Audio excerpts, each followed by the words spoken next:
All right, guys, in the last video, we talked a little bit about general overall capabilities of some of the radios, and then we talked specifically about some of the portable radios and the different manufacturers. I wanted to cover some of the radios that we sell today from Harris and what they're capable of.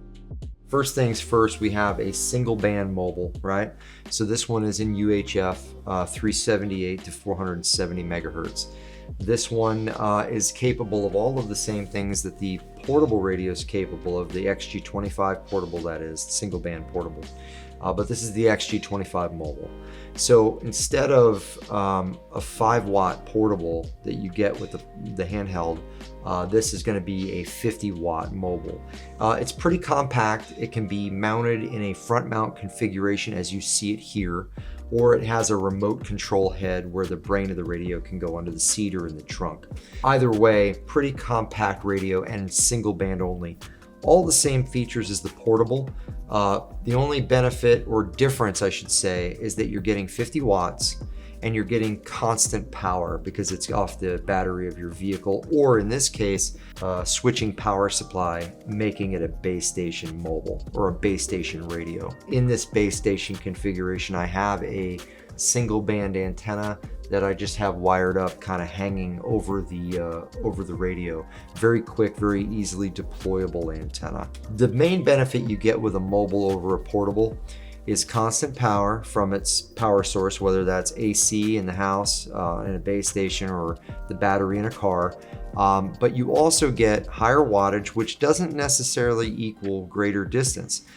Typically, it does not necessarily equal greater distance. What it does is it provides you less signal loss in your line. So if you have a long cable going to your antenna, it may be 50 watts at the radio, but by the time you get to the end of the cabling, it could be 10 watts. So having that higher level of output to begin with will really help when it finally gets to its antenna and being able to radiate from its final radiation point there. Having said that, the biggest benefit to mobile radios or base stations is antenna performance. Typically, your antenna is going to perform far better than anything on a portable. And the most important factor is going to be height.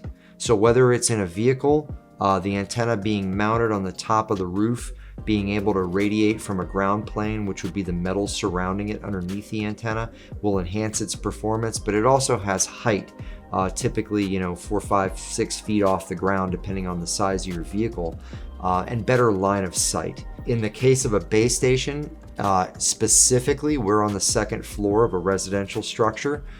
We have an antenna that's roughly 20 feet off the ground, which is going to drastically increase your ability to communicate over longer distances in simplex, or affect your ability to communicate with a farther station, a farther away repeater that would be unable for you to hit from ground level with a lesser performing antenna. Moving on from the single band radio, the XG25 mobile, we've got a multi-band radio, and this multi-band radio is the Harris Unity XG100 mobile, the counterpart to the XG100 portable.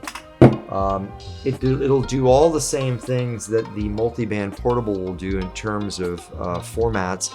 It'll do analog, it'll do P25 digital, it'll do that unencrypted or encrypted, either DES or AES 256. But it can also do Motorola's proprietary form of encryption, which is, they refer to it as ADP. Harris calls it ARC4, but it's the same thing. They are compatible. So if you're using Motorola radios that are encrypted with software-defined encryption like ADP, the multi-band mobile version of this XG100 portable is compatible with that type of encryption. The portable's not. But the mobile is. So that's basically one extra thing that the mobile will do that the portable won't, but it'll do all the same things that the portable will do. It'll do trunking, it'll do all the forms of P25, whether it's encrypted or unencrypted, and analog as well. In addition to all of that, another neat feature is that this mobile will actually do legacy trunking in the form of EDACs. There aren't a lot of EDAC systems left in the world, but the ones that are left, for example, the state of Florida, the Florida Highway Patrol, and other state agencies use, that one is still in effect, so the radio is completely compatible with that.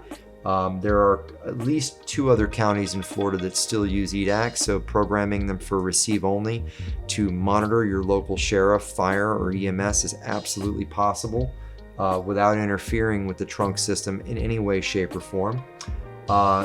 In other words, you're not transmitting on their system, you're simply receiving only. In addition to that, if you are in public safety and you, for example, wanted to purchase one of these radios for your department or for yourself personally, as long as you have permission from your system administrator, we can absolutely program them, or your system administrator can program them to operate on your local county networked system. And that goes for whether you're on an EDAC system or a P25 trunking system. So in terms of which radio is best, if you need a single band radio and you don't need that multi-band capability, I think the XG25 is a great savings. It's a great radio on a budget and a very capable radio. If you need the multi-band capability, then the XG100 Mobile is definitely the king of all radios. I have yet to meet a radio that can do more than the XG100 Mobile. There just isn't one in existence as far as I am aware. A little bit of information on single band and multi-band Harris mobile radios that can be used as both base stations or mobile radios to be installed in a vehicle. In addition to all this, I should mention some of these radios can be programmed and modified to act as repeaters.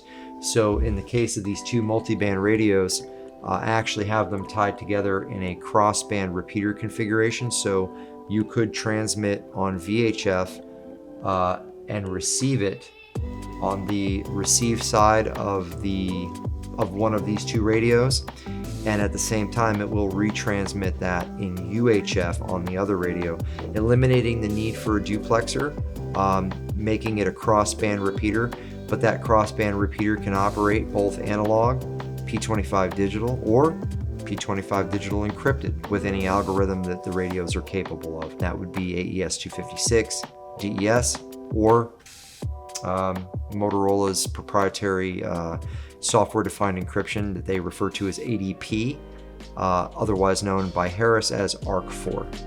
All right, guys, hope that helps. Thanks.